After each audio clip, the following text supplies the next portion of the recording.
वाजता बोलतात.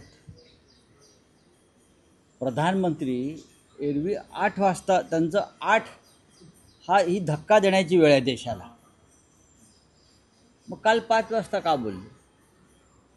काल ते 5 वाजता यासाठी बोलले की देशानं भारत पाकिस्तान क्रिकेट सामना पाहावा, बरं का. ती व्यवस्था म्हणजे किती हे महान राष्ट्रभक्त आहेत. 8 वाजता क्रिकेट सामना अंधभक्तांना पाहता यावा, भाजपा समर्थकांना पाहता यावा, भारत पाक क्रिकेट सामना, म्हणून काल प्रधानमंत्र्यांनी 5 वाजता GSTची घोषणा केली. काय घोषणा केली? काही त्यांनी सवलती दिल्या. त्याच्यामुळे जे सण आणि उत्सव आहेत त्याच्यामध्ये स्वस्ताई वगैरे येणार वगैरे. हा खोटारडेपणा आहे. साधारण 2 लाख कोटीची ही सवलत मोदींनी दिली आहे. साधारण 2 लाख. 140 भारतीय नागरिकांना त्याच्यामुळे वर्षाला 1213 रुपयेची स्वस्ताई होणार, म्हणजे त्यांना फायदा होणार. किती? आणि महिन्याला 110 ते 120 रुपये. महिन्याला फक्त 110 ते 120 रुपये इतकाच लाभ या क्षणी मिळतो. या सगळ्या व्यवहारात आम्ही बघितलं, आम्हाला अर्थशास्त्र कळतं.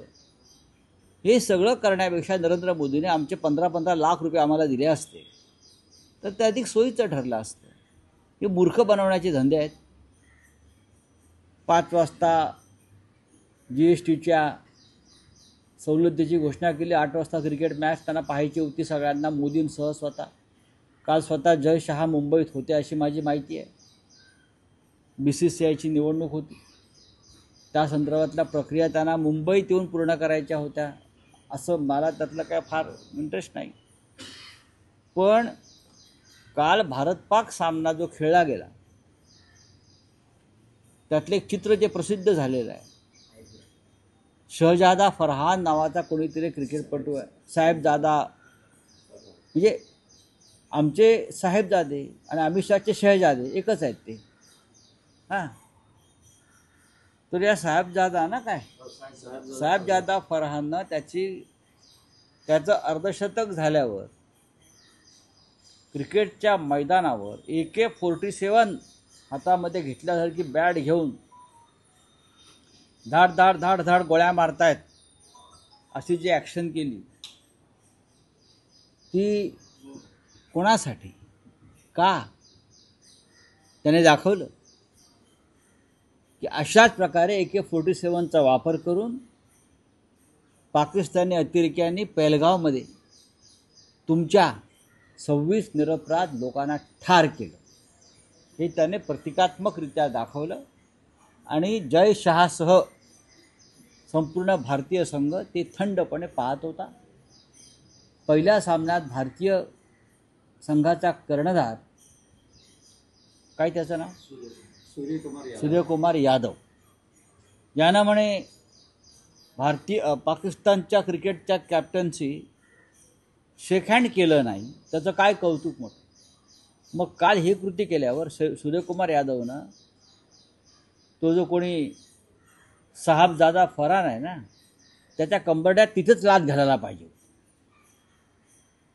कळलं? हे सगळं या देशाला भोगावं लागतंय ते अमित शहा आणि जय शहा यांच्यामुळे. मी तर आज म्हटलं, इतकं महान राष्ट्रकार्य हे लोक करतायत. जय शहाला भारतरत्न दिला पाहिजे. इतकं महान राष्ट्रभक्तीचं कार्य करतात. जय शहाला सावरकरांना आपण नाही दिलं, पण आता जय शहाला तरी द्या. दे दो जय शाह को भारत रत्न, इतना बड़ा काम कर रहे हो. नाही, भारत पाकिस्तान सामन्याचाच जो उल्लेख होतोय, जी कृती साहेबजादा फरहानने केली तशीच एक शाब्दिक चकमकही भारतीय खेळाडू आणि पाकिस्तानी खेळाडूंमध्ये झाली. मग हे जे वातावरण आहे क्रिकेटच्या अहो मैदानावर खेळताय भारत पाकिस्तान अहो मग खेळताय दिसतंय, कशाला तोच मुद्दा आहे की तुम्ही यापुढे भारत आणि